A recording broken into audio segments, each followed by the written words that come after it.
Hi, welcome to my channel where we question everything.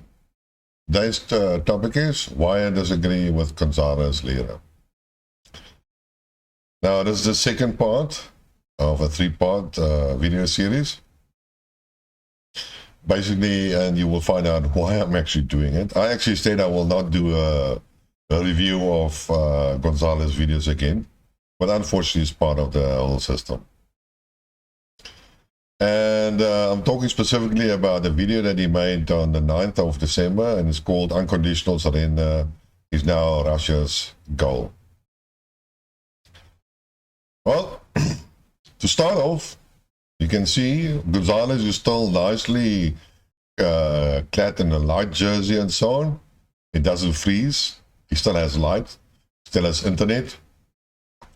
And in his video it says, yes, he still gets electricity. He doesn't know why, but he's still getting electricity, and thereby they can heat the system. And if you don't know, he's currently residing in Kharkov, which is northeast, more or less, of Ukraine.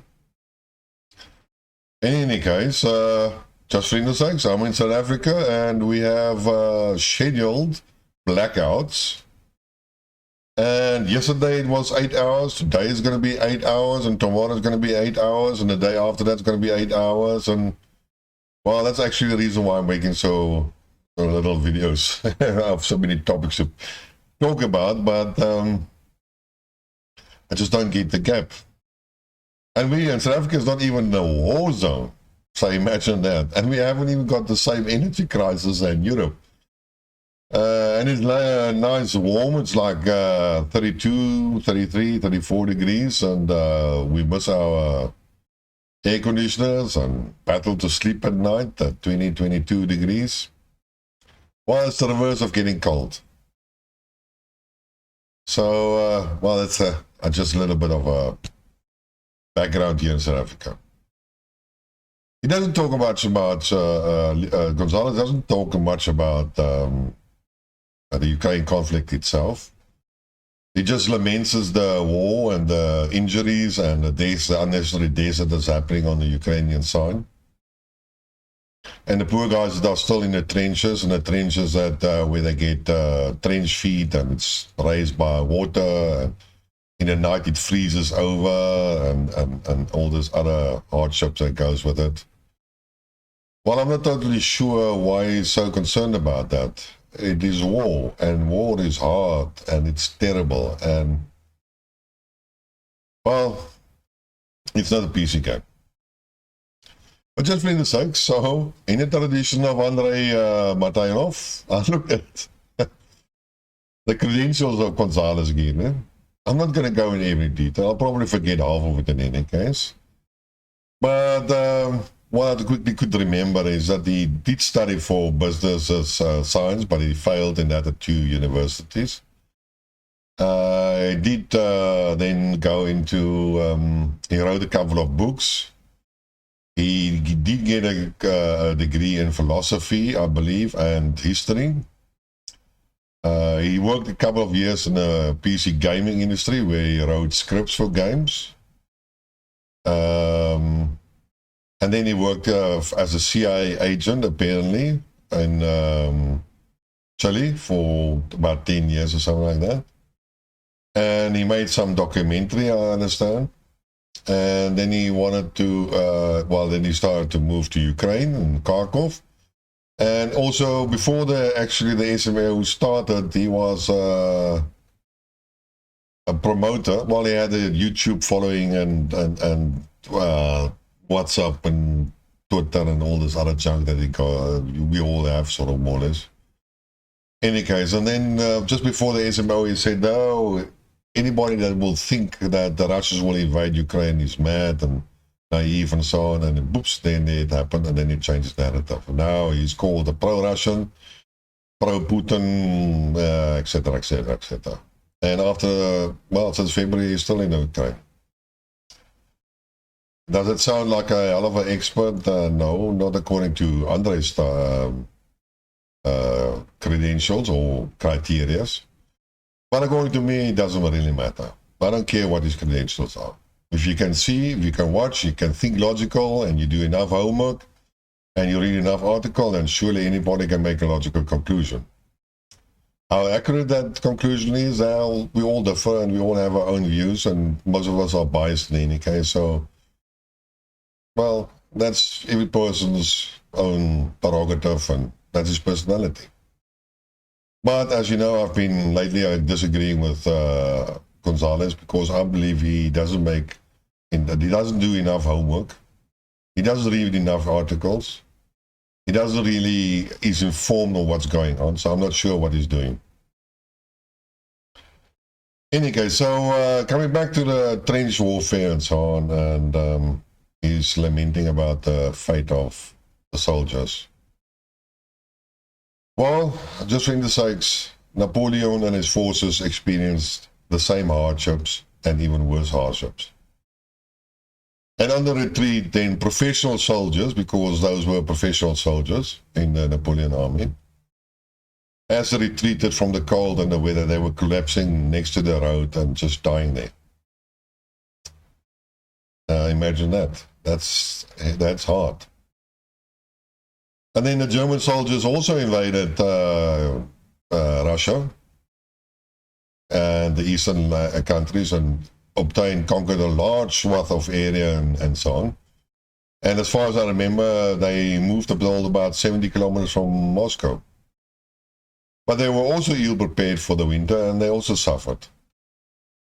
And they got frostbite and all the other stuff that goes there. And one of the stories is that, you know, when the soldiers when they removed their boots, then half of their food will remain behind, because that's frostbite. It would break off and rot down, and when they pull it out, so they never pulled out the feet from the boots.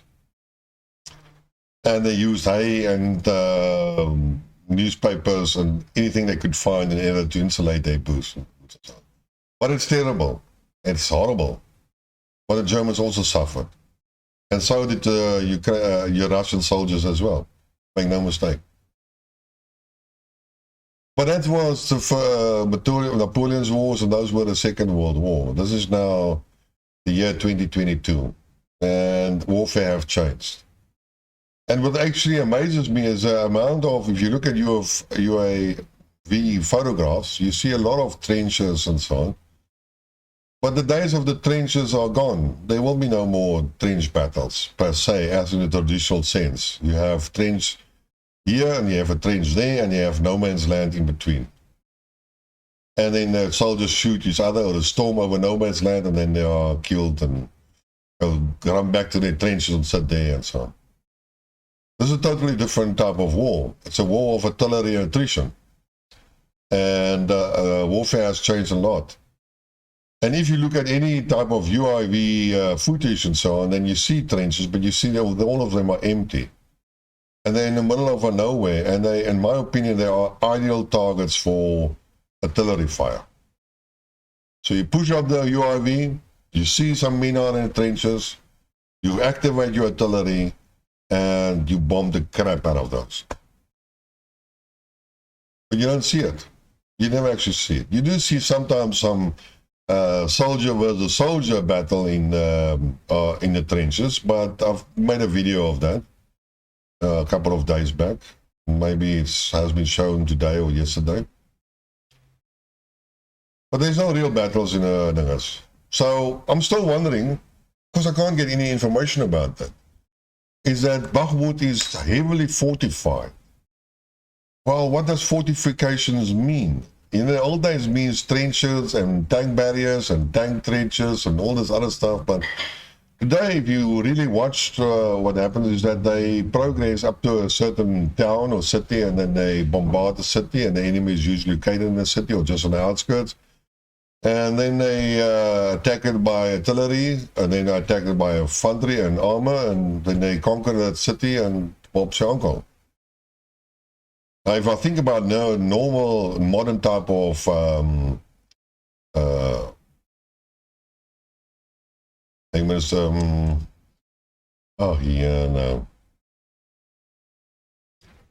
defensive positions. what do? You maybe put some concrete structures up, reinforced concrete as like a pillbox. Now, there are the modern weapons that like fire from a tank that can penetrate the reinforced concrete bunkers. There's even shoulder lounge concrete bunker busters, you want to call it. South Africans had, by the way, one of them, one of the few in the world. Americans didn't have one. I'm not sure about the Russians. Maybe they have it now. And then usually you dig in into the ground, so that either with protective walls, sand walls, bags around you for artillery pieces and armor. And then you limit your silhouette, and then it became sort of a defensive position. I can understand that. But if you look at the photographs of videos of UAVs, it's usually mostly cities and towns that are destroyed. And if you remember Stalingrad was leveled to the ground, but every destruction of a building became a fortification on itself. So the more you destroy buildings, the more rubble you create, and the more that becomes a type of fortification. And an object where you can hide behind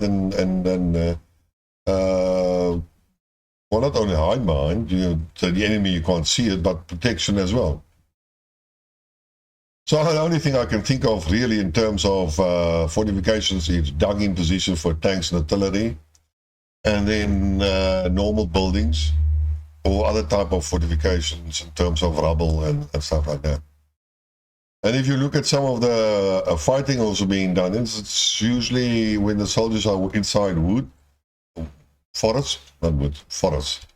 That's a better name. Hiding away in the pieces of forest where the other places are all open fields and so on. And then you see a lot of pocket marks of artillery. And then you notice, yes, there was artillery battle. So and then we had a video that was posted on, I believe, on Larry Johnson's website, which I also have addressed.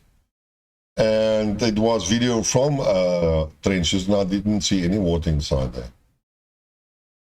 So I'm not totally sure where this narrative comes from. Maybe Gonzalo's read it somewhere, somebody talked. Oh yeah, that was that British reporter that went to the front at Bakhmut and visited a couple of hospitals there, and then he talked about it. And that's the only source I could find about the subject.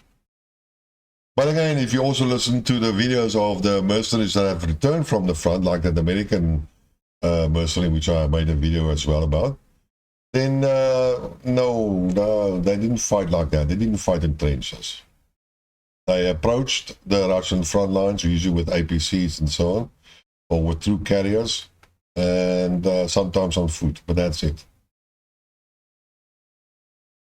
So, again, trench war? No, not happening. Not that I can see any evidence. Doesn't make military sense in any case. So, no man's land, really.